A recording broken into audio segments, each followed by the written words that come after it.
Hello friends, வணக்கம் and welcome to கோமூஸ் kitchen. நாம் இன்னைக்கு பார்க்க போகிற ரெசிபி டிஃபன் பாக்ஸ் ரெசிபி தான். டே 11க்கு உண்டான ரெசிபி.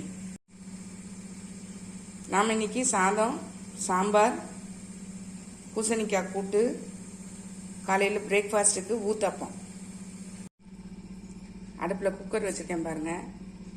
சாதத்தை உள்ளே வச்சுட்டேன். இது மாதிரி பருப்பையும் உள்ளே வச்சுட்டேன். ஒரு 2 விசில் வச்சு வேக விட்டு எடுத்துடலாம். 2லேருந்து 3 விசில். இந்த அடுப்பில் சாம்பார் காய் வெட்டி போட்டிருக்கேன். இல்லை கத்திரிக்காய், முருங்கைக்காய், தக்காளி, ஒரு 2 பீன்ஸு. நான் இப்போ சாம்பார் பொடி போட்டு வீட்டில் அரைச்ச பொடிங்க. இது நல்லா கொதித்து வெந்துட்டுருக்கட்டும். அதுக்குள்ளே குக்கர் விசில் அடிச்சிடும். சாம்பார் காயில் நல்லா வெந்துருச்சு பாருங்கள். நம்ம இப்போ இதை புளியை கரைச்சி ஊற்றிடலாம்.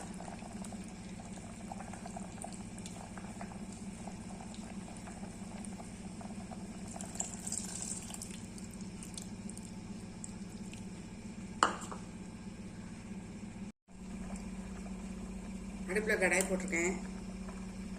கொஞ்சம் எண்ணெய் விட்டுடலாம்.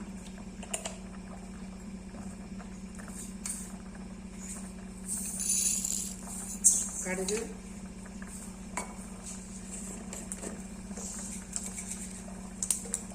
கொஞ்சம் ஜீரகம்,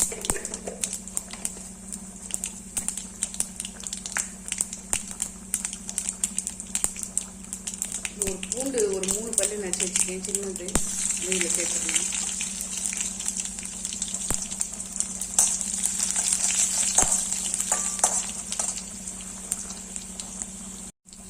கொஞ்சம் கருவேப்பிலை போட்டிருக்கேன். ஒரு பச்சை மிளகா, வெங்காயம்.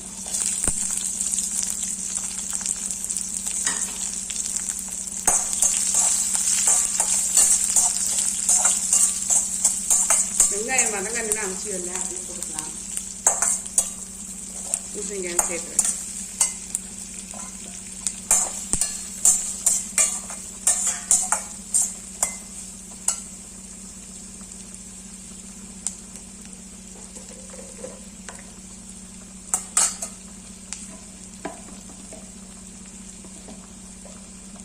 இதில் குழம்பு மிளகாய் தூள் இருக்கு பார்த்தீங்களா, அது ஒரு 3/4 டீஸ்பூன் சேர்த்துக்கலாம். நீங்கள் குழம்பு மிளகாய்த்தூள் இல்லைன்னா 1/2 டீஸ்பூன் மிளகாய்த்தூள், 3/4 டீஸ்பூன் மல்லித்தூள், 1/4 டீஸ்பூன் மஞ்சள் தூள் சேர்த்துக்கோங்க. லேசாக மிக்ஸ் பண்ணி விட்டுட்டு இதில் தண்ணி சேர்த்துடலாம். நம்ம தண்ணி சேர்த்து வேக விட்டுறலாம்.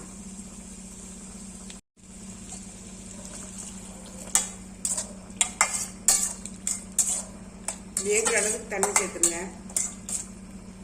நான் கிட்டத்தட்ட ஒரு 1.5 டம்ளர் தண்ணி சேர்த்துருக்கேன். சின்ன டம்ளருக்கு. நல்லா வேகட்டும். இப்போ நமக்கு சாம்பார் புளி கரைச்சி விட்டு நல்லா கொதிச்சிருச்சு. நம்ம இப்போ அதில் பருப்பு சேர்த்துடலாம். பருப்பு வந்துச்சு பாருங்க. நல்லா கடைஞ்சி விட்டுட்டு ஊற்றிடலாம்.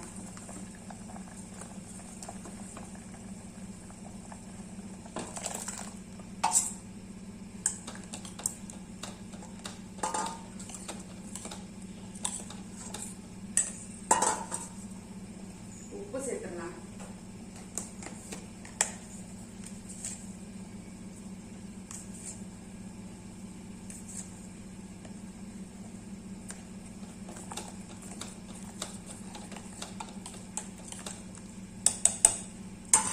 கொதிச்ச உடனே தாளிச்சு ஊற்றிடலாம். சாம்பார் நல்லா கொதிச்சு பாருங்க. இதை இறக்கிட்டு இப்போ இதுக்கு ஒரு தாளிப்பு கொடுத்துடலாம். தாளிப்பு கரண்டி போட்டேன் பாருங்க. நல்லா சூடாயிடுச்சு எண்ணெய். கடுகு போட்டுடலாம்.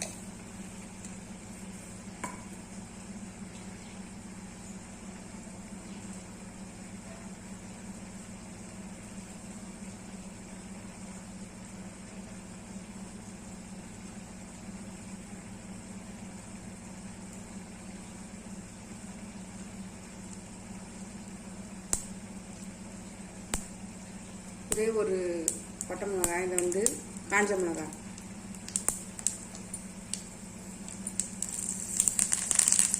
கருவேப்பிலை, கொஞ்சோண்டு ஜீரகம் வாசத்துக்கு, கொஞ்சம் வெங்காயம்,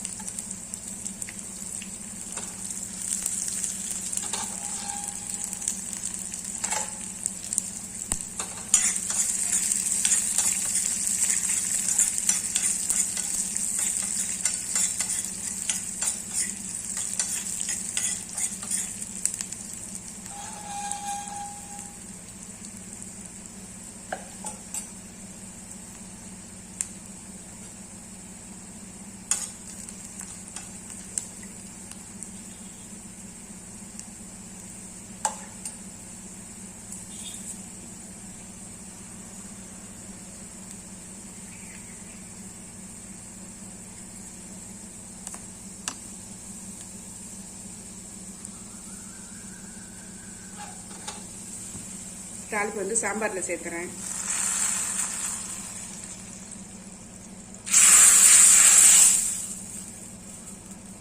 சாம்பார் ரெடி ஆயிடுச்சு. நம்ம வந்து பூசணிக்காய் கூட்டு பார்த்துடலாம். பூசணிக்காய் கூட்டு நல்லா வெந்துச்சு பாருங்க.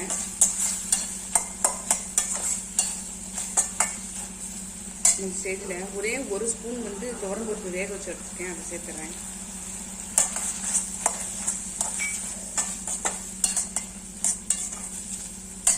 டிஷ்ஷுக்கு தேவையான உப்பு சேர்க்கல, அதையும் உப்பு சேர்த்துறேன்.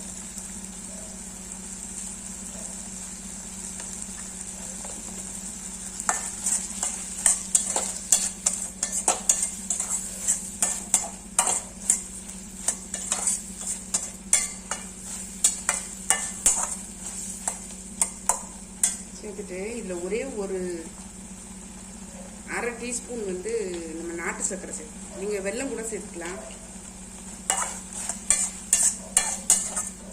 நல்லா வந்து டேஸ்டாக இருக்கும்.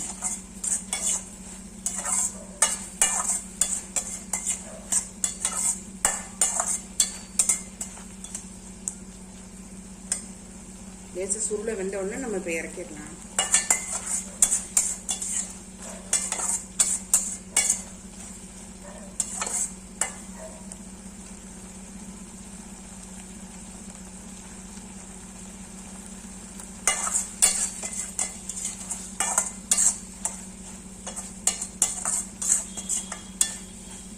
நல்லா காரமாக புளிப்பாக, ஏன்னா ஏற்கனவே இந்த பூசணிக்காயில் வந்து கொஞ்சம் புளிப்பு இருக்கும், அதோட காரம் உப்பு கொஞ்சம் நம்ம இனிப்பு சேர்த்துக்கிறதுனால இன்னும் கொஞ்சம் டேஸ்டாக இருக்கும்.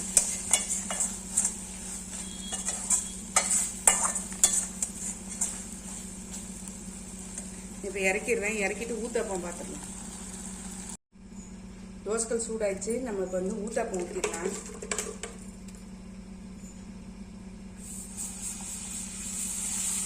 சின்னதாக தான் ஊற்றுறேன்.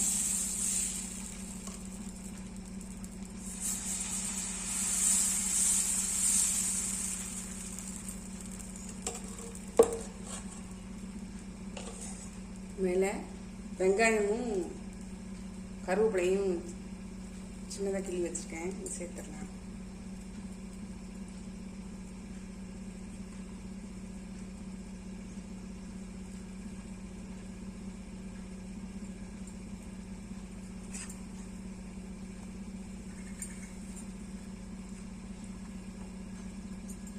ஒரே மாதிரி இட்லி தோசைக்கு பண்ணுறதுக்கு பதிலாக லைட்டாக கொஞ்சம் மாறுதலாக செஞ்சோம்னா விரும்பி சாப்பிடுவாங்க குழந்தைங்க. இதுக்கு மேலே ஒரு இட்லி பொடி கொஞ்சம் தூக்கிடலாம்.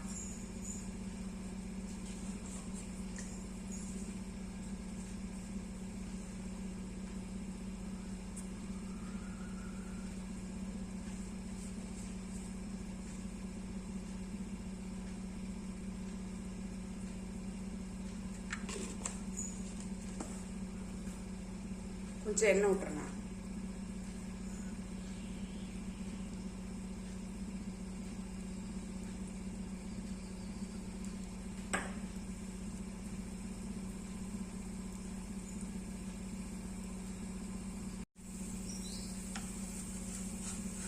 ஊத்தாப்பம் வந்துடுச்சு, திருப்பி போட்டுடலாம்.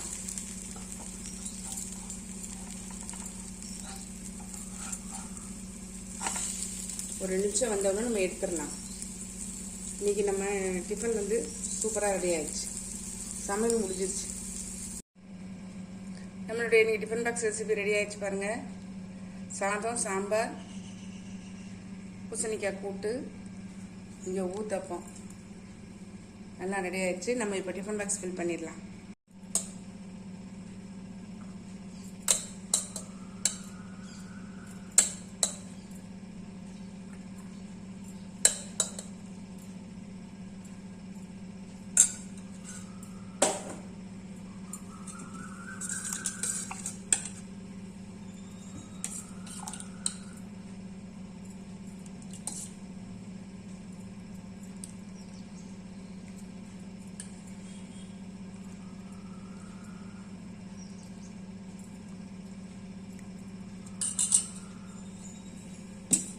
தயிர் ஊற்றிடலாம்.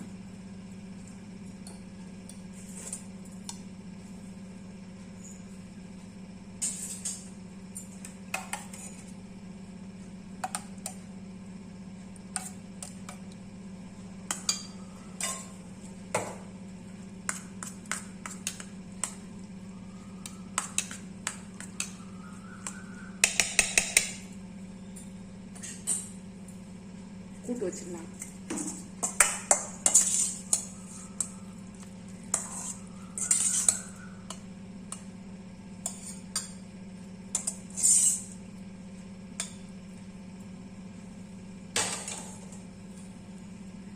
அப்புறம் கேரட்டும் வெள்ளரிக்காவும் போட்டு ஒரு சலாடு. காலை டிஃபனுக்கு ஊத்தப்பம். அவ்வளோதான் இன்றைக்கி நம்மளுடைய டிஃபன் பாக்ஸ் ரெசிபி சூப்பராக ரெடி ஆயிடுச்சு. டே 11க்கு உண்டான ரெசிபி சூப்பராக ரெடி ஆயிடுச்சு. இந்த ஐடியா உங்களுக்கு பிடிச்சிருந்தா நீங்களும் உங்கள் வீட்டில் ட்ரை பண்ணி பாருங்கள். ட்ரை பண்ணி பார்த்து கமெண்ட்டில் சொல்லுங்கள், லைக் பண்ணுங்கள், ஷேர் பண்ணுங்கள், சப்ஸ்கிரைப் பண்ணுங்கள். பக்கத்தில் உள்ள பெல் ஐக்கானை கிளிக் பண்ணுங்கள். நாளைக்கு வேறு ஒரு ரெசிபியில் உங்களை சந்திக்கிறேன். Bye, thank you.